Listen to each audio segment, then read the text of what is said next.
Welcome, Michael, and thank you for being with us today. I wanted to ask you first of all if you could explain a little bit about the North Shore. Yes, North Shore is a very large health system in the downstate New York area. We cover the whole of New York City, which is Long Island, Staten Island, and New York City. And it started out as a bunch of individual single hospitals about 15 years ago. And we have taken all of these hospitals and merged them into one integrated system. So today we have 16 hospitals, but we're more than a hospital system. We have 400 ambulatory outpatient locations. We are a huge academic teaching center. We have major research. We have major long-term care facilities like nursing homes, assisted living facilities, and we have one of the largest home care entities in New York State. So we're the largest employer in our region, and we're the largest health system in New York State. And it has evolved over the last 15 years. So we're in a much better place today, of course, than we were more than a decade ago. And it's actually now known as North Shore LIJ. People usually refer to it as North Shore. North Shore was the hospital that began it all. And then we merged with a bunch of other hospitals, as I said. And LIJ, Long Island Jewish, was one of the other big ones we merged. And when we merged, politically, we had to put the two names together. It's one of those political accommodations to becoming successful. So there's an awful lot of interest in the NHS in the idea of integrated care. Sure. As you've described, you provide hospital care, but you reach much further than hospital care. How are you taking advantages of the opportunity to integrate care? Well, we have evolved in a major way. So the biggest expansion of our health system at the moment is not in hospital care at all. We have spent years moving services out of the hospital to ambulatory outpatient locations, and that includes even the building of freestanding emergency departments. So you don't necessarily have to have an emergency department in a hospital. The whole idea is to move the locus of care out to where the customer is or the patient is. And we have, as I said, expanded our ambulatory care network. We move patients from the hospital to ambulatory care, to home care, to long-term care. And we look at how we provide services across the whole continuum. So we downplay increasingly the role of the hospital, even though everybody refers to us as a hospital-based system, but that's because of tradition. In the future, I believe that we will be reducing hospital beds. We've already done quite a bit in terms of reduction of hospital beds, and we will be doing more in the future. And what's helped you to achieve that change? And what are the obstacles that you've encountered? Well, to me, I don't look at things as obstacles at all. To me, they're all opportunities. So I never look at something and say it just can't be done. I have an attitude about being very positive. And the benefit we have in our health system is that I'm the CEO of every single entity in the health system. So I'm the CEO of each hospital. I'm the CEO of all ambulatory sites. I'm the CEO of home care. I'm the CEO of the parent organization. I have one board of trustees. I don't have individual boards. Now, years ago, we had individual boards. We had to get rid of those. In terms of specific obstacles, which is something you have to work through all the time, many physicians get very worried about this. A lot of physicians are trained with the belief that they're autonomous, and that they work in their own little area and they don't necessarily have to work with others. And we have moved services from some hospitals to other hospitals. We've consolidated services. So it takes a lot of time and effort that you have to spend with the physicians to get them to understand that it's the totality of care that matters and the coordination of care. And you can actually get there. And at the end of the day, if you have people, both administrative people or physician people, who, irrespective of their positions, if they do not want to go along with the integration and you can't get them to change, then they've got to leave. And we've done quite a bit of this. People are the problem. And if the people don't get along, you have to have the ability to change the people.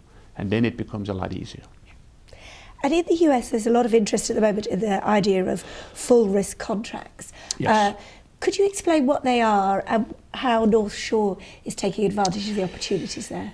Yes, we have quite a number of risk contracts at the moment, but it's only minuscule compared to where we're going to be over the next 5 years. A risk contract is basically, there are many forms, but essentially It's the idea of taking responsibility for the total cost and quality of care for a group of people. So, you know, it would be like this audience that you have at this conference here. If I was taking a risk contract on them, I would basically take a capitated amount of dollars or a bundled payment to take care of that group of people and their health care, take care of the quality of their health care and the cost, and then manage it and have the freedom to manage it so that you can promote quality and hopefully treat people in the appropriate settings, and if you're effective, obviously be able to reduce cost over the long run. It is the very opposite in many ways of fee-for-service. Fee-for-service payment systems have all the wrong incentives. And my goal over the next 5 to 10 years is to pretty much get away from fee-for-service almost totally. And sometimes people are concerned in these sorts of models like full contract that there'll be a skimping on care or a skimping on quality.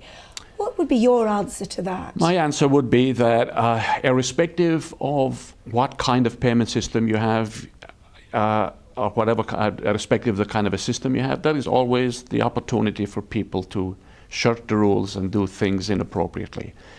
My answer to that is that if you have the right clinical leadership and the right nursing leadership, and the leadership of the health system is really focused on getting the best results, and the best results have to be reported, you have to be transparent about them, and you develop your own clinical protocols, and you have to be able to convince people that sometimes if people don't get something, it's because the thing they were getting before is not the appropriate kind of treatment.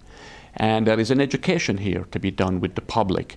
So obviously, if you had everybody doing risk contracts, you will have a handful of people, I'm sure, in certain circumstances that will take advantage in a negative way. But I always look at the positive side of things. There is way too much overutilization today. There is inappropriate care being given. And so if I go on the opposite side, I've got to make sure that I build in the protections to make sure that there isn't underuse. And that can be measured by reporting on your quality outcomes and making sure that your quality outcomes are well put together and the clinical protocols are put in place. So healthcare systems around the world, including the US, Right. are facing real financial challenges going forward, and those aren't going to go away. How will North Shore be able to adapt to meet those challenges? Well, given the fact that we have a very large footprint, we have all the pieces of the healthcare continuum.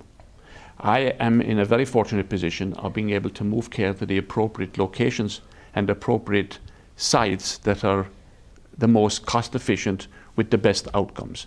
So I am actually excited about the new possibilities going forward. As long as I'm given the freedom, which at the moment I pretty much have, as long as I'm given the freedom to take care of people in the right settings.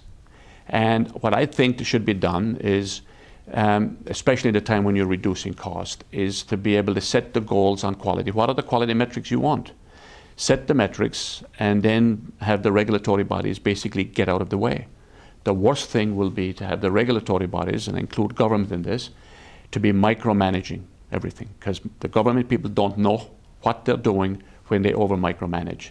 And there is a tendency to do this in the United States, and I'm sure that there are criticisms about this in the UK, as there are in other countries.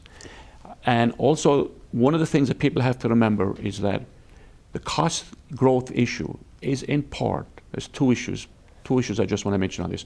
One, it's in part the result of success. Our ability to do things that we were never before able to do, which has driven a lot of the cost explosion. And also, and that we should feel good about. The fact that we can do more to help people today than we could do in the 1950s is a good thing, even though it costs more. Per unit cost might be less, but the total cost is more. And also the aging of the population is another thing. But the other major challenge for healthcare systems going forward is to be able to change lifestyle and behavior of individuals. You know very well that the bulk of healthcare costs is the result of lifestyle behavior and the social determinants of health. If we don't change individual behavior and get into the business of promoting health, rather than just treating illness, you will never get a handle on the cost issue long term. Thank you very much, Michael. Okay, thank you, appreciate it.